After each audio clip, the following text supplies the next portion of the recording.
Hello guys, good morning. So nandito kami ngayon sa casa, no? Kasi papasok natin tong sasakyan for maintenance, tsaka magpapapalit kami ng gulong. Naka-remote work ako ngayon, so habang hinihintay natin tong kotse, baka pupunta kami ng coffee shop. Kasama ko si Mrs. ngayon. Right? So tara, samahan nyo kami. Pasok na tayo. Dito tayo sa Nissan. So guys, aga namin. Maganda dito guys, yung kakilala namin dito, manager dito guys, sobrang bait. So kung kayo nandito kayo sa BC, dito sa Mori, Coquitlam, hanapin nyo lang si Sir Jean, ayan o. So check na yung kotse muna, napakadungis ng sasakyan natin, napakadumi, may mga drawing pa ng anak ko. Ayun, so iniwan na namin yung sasakyan guys. Magwo-work muna kami, hahanap kami ng coffee shop dito malapit. Kailangan mag-online. Kailangan namin mag-online. So hanap muna kami ng coffee shop. Tapos magtatrabaho kami sandali.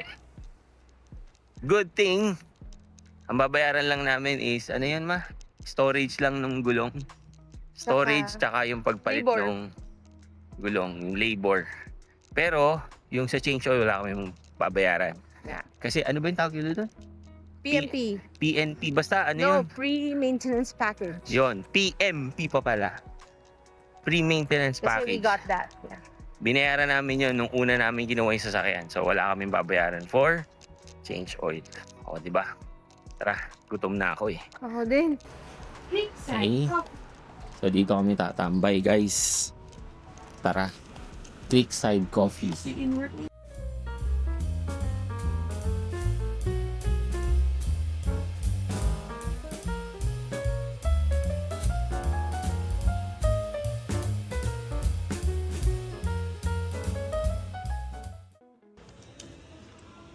Wow. Ang sarap naman yan. So ano to? Croissant. Croissant.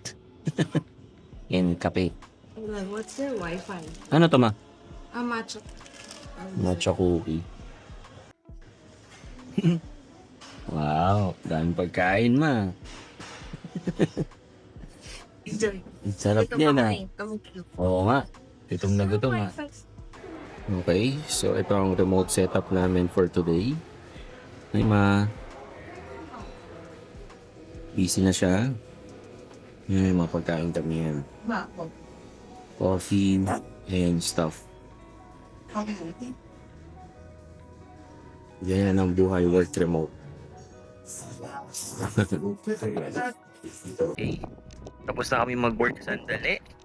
Babalik naman kami ulit dun sa Nissan kasi kukunin na namin yung sasakyan namin. Tapos na daw. Ang bilis na. Labang 2 hours na. Mga 1 hour lang kami nag-work sa coffee shop. Yan talagang advantage pag may kahit saan pwede. Pwede mo pa magawa yung mga iba mong kailangan gawin. Like yan, maintenance ng sasakyan, di ba? So balik na tayo. Kunin na natin yung sasakyan natin. Sabi no, pag meron kang asawang lasinggere, oh. Dito kami sa bila na alak guys. Pumili siya ng Baileys niya. Gusto niya kasi to guys, oh. Eto. Itong Baileys na to. Eto. Yung espresso cream na yan. Favorite niya yan eh. Yan. Nakita niyo yung hawak niya guys? Alak yan. Ibibigay namin yan doon sa manager dito. Ganyan tayo mga Pilipino. Di ba? Kaya alagang-alaga tayo dito. Hindi, ano lang yon guys. Part lang syempre ng pakikisama yon, tsaka thank you, di ba? Kasi talagang inaalagaan niya kami dito pag nagpupunta kami dito. Sa totoo lang, merong mas malapit na Nissan sa amin pero dito kami pumupunta kasi nga maganda yung service niya sa amin, di ba? Galing talaga ng asawa ko eh. Okay, so tapos na tayo guys. Kuha na natin yung papers and stuff. Uwi na tayo. Ayan. Napalitan na yung gulong natin. All good. Let's go home.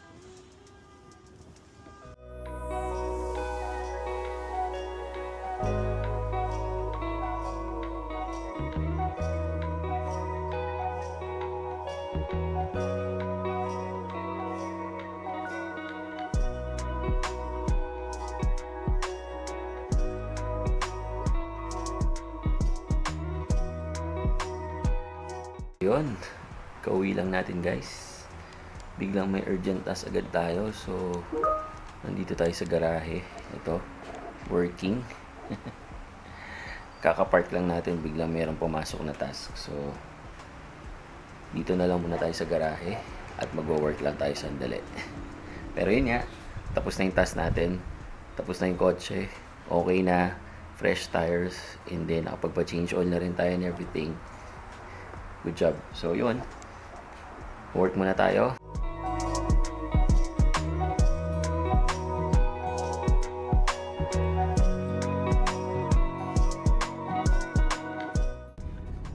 So, after nating mag-work ng konti sa garahe, susundo naman tayo sa mga anak natin, no? Siyempre, ganyan. Supposed to be, dapat ang susundo is yung aking asawa, kaso may meeting pa siya. So, ako yung medyo maluwag sa work. So, ako naman ngayon ang susundo. Ganyan ang setup dito guys. Kaya napakalaking tulong talaga pag meron kayong or makakuha kayo ng trabaho na pwede kayong mag-remote, no? So very flexible yan at makakatulong. Kasi kung let's say wala naman kayong kapamilya dito na pwedeng sumundo sa mga anak nyo, at least pwede kayong mag-compromise na mag-asawa, di ba? So kung sino yung mas libre, sino yung mas pwedeng sumundo o magatid sa mga bata. So, mas makakagalaw kayo, 'di ba? So, 'yan guys. So, napaka-productive na day. Ang number 1 talaga, at least tapos na tong ating sasakyan, no?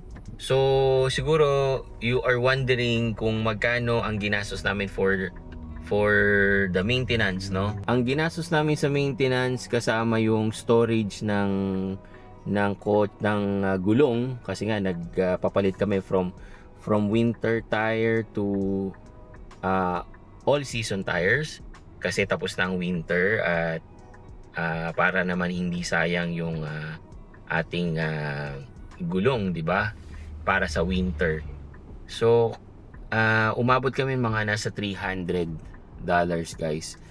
Parang ang pinakamahal talaga doon is yung storage ng sasakyan since nalibre nga yung pag-change oil namin, di ba? Or kasama doon sa binayaran namin before. I think that's good for 5 years yata if I'm not mistaken, no? And nga pala, kailangang i-patch kasi yung aming gulong dahil napako, no? Kasi nga dito guys, marami talagang construction doon sa pinagdadaanan namin. So yun, unfortunately yung isang gulong namin napako guys. So kailangan naming ipaayos yon, mga nasa $30 Canadian yata yon. So yun, kaya medyo umabot ng mga halos $300 yung aming kailangan bayaran for today. Ayan. Yeah. So napaka-importante ng sasakyan, kaya hindi natin kailangang or kailangan natin bigyan ng importance guys yung maintenance ng ating sasakyan para wala tayong magiging problema or issue. Kasi nga dito sa Canada guys, napaka-importante talaga ng sasakyan. Necessity talaga yan dito. Whether you like it or not, lalo na pag may mga anak ka, mas maganda guys na meron kayong sasakyan para mas maging flexible kayo at mas madali sa mga errands at yung mga yung pagsundo-sundo ng mga bata. Okay, so again, maraming salamat guys sa pagsama sa amin for today. Nakakatuwa dahil marami tayong natapos. So yun, so thank you for watching guys and see you on my next video. Peace guys.